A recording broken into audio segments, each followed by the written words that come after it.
تو آج ہم دوسری جنگ عظیم کے کچھ بہت ہی اہم پہلوؤں پر بات کر رہے ہیں۔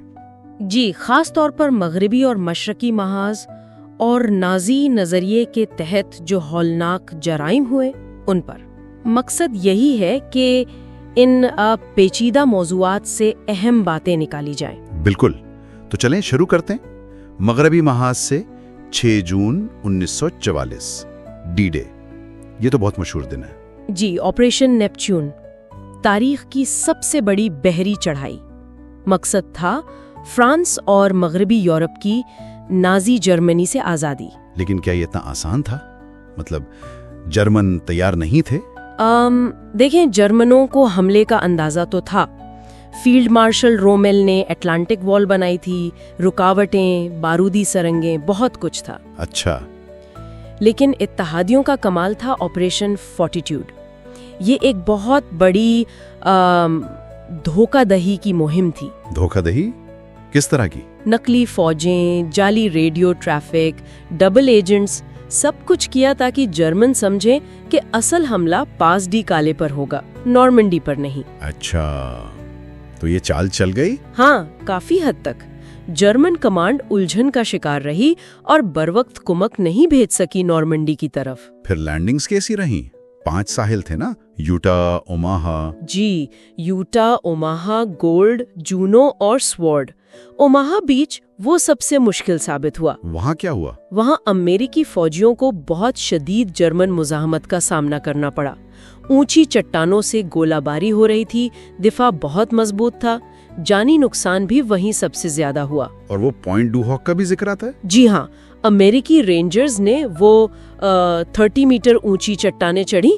مقصد جرمن توپوں پر قبضہ کرنا تھا۔ کمال کی بہادری تھی، اگرچہ بعد میں پتہ چلا توپیں پہلے ہی ہٹا لی گئی تھیں۔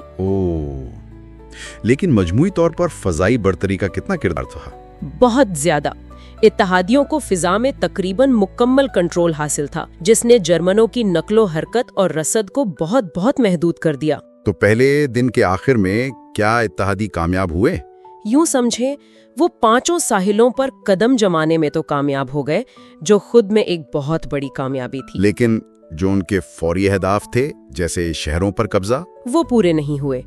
کین، سینٹ لو جیسے اہم شہر فوراً قبضے میں نہیں آئے۔ پہلے دن اتحادیوں کا نقصان تقریباً 10,000، جرمنوں کا 4 سے 9,000 کے درمیان۔ تو یہ مغربی محاذ کی آزادی کا پہلا بہت مہنگا قدم تھا۔ بالکل۔ اچھا، اب اگر ہم مشرق کی طرف دیکھیں تو مغربی محاذ کی اہمیت اپنی جگہ، لیکن مشرقی محاذ وہ تو ایک بالکل الگ ہی کہانی لگتی ہے۔ جون 1941 سے مئی 1945 تک۔ جی، جسے سوویت یونین میں عظیم محب وطن جنگ کہا جاتا ہے، اور یہ واقعی جنگ کا سب سے بڑا اور سب سے زیادہ تباہ کن محاذ تھا۔ مغربی محاذ سے اتنا مختلف کیوں تھا یہ؟ اصل فرق نظریے کا تھا۔ نازی جرمنی کا آپریشن باربروسا یعنی سوویت یونین پر حملہ، یہ صرف زمین پر قبضے کی جنگ نہیں تھی۔ تو پھر کیا تھا؟ یہ ایک تباہی کی جنگ تھی، ورنشٹنگسکریگ۔ نازی قیادت کا واضح مقصد تھا یہودی بلشوزم کا خاتمہ اور سلاوی قوموں کو، جنہیں وہ کمتر نسل سمجھتے تھے، یا تو ختم کرنا یا غلام بنانا۔ ان کا جنرل پلان اوسٹ اسی منصوبے کی تفصیل تھا۔ یہ تو بہت ہی خوفناک ہے۔ اور تباہی کا پیمانہ، کتنی اموات ہوئیں؟ اندازہ ہے کہ 30 ملین سے زیادہ، فوجی، شہری، سب ملا کر۔ جرمنی کی اپنی 80% فوجی ہلاکتیں اسی محاذ پر ہوئیں۔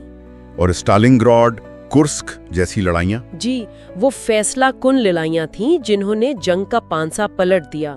وہاں سوویت فوج نے نہ صرف جرمنوں کو روکا بلکہ انہیں بہت بھاری نقصان پہنچایا۔ اور عام لوگوں، جنگی قیدیوں کے ساتھ سلوک کیسا تھا؟ دیکھیں، زیادتیاں دونوں طرف سے ہوئیں، لیکن نازیوں کا سلوک خاص طور پر سوویت جنگی قیدیوں اور شہریوں کے ساتھ منظم طور پر وحشیانہ تھا۔ کتنا وحشیانہ؟ تقریباً 60% سوویت جنگی قیدی، یعنی کوئی 3.3 ملین جرمن قید میں ہلاک ہو گئے۔ یہ نازی نسل پرستانہ نظریے کا براہ راست نتیجہ تھا۔ اور اسی نظریے کی وجہ سے پھر ہولوکاسٹ ہونا، کیا ان میں براہ راست تعلق ہے؟ یقیناً۔ ہولوکاسٹ یعنی 1933 سے 1945 تک تقریباً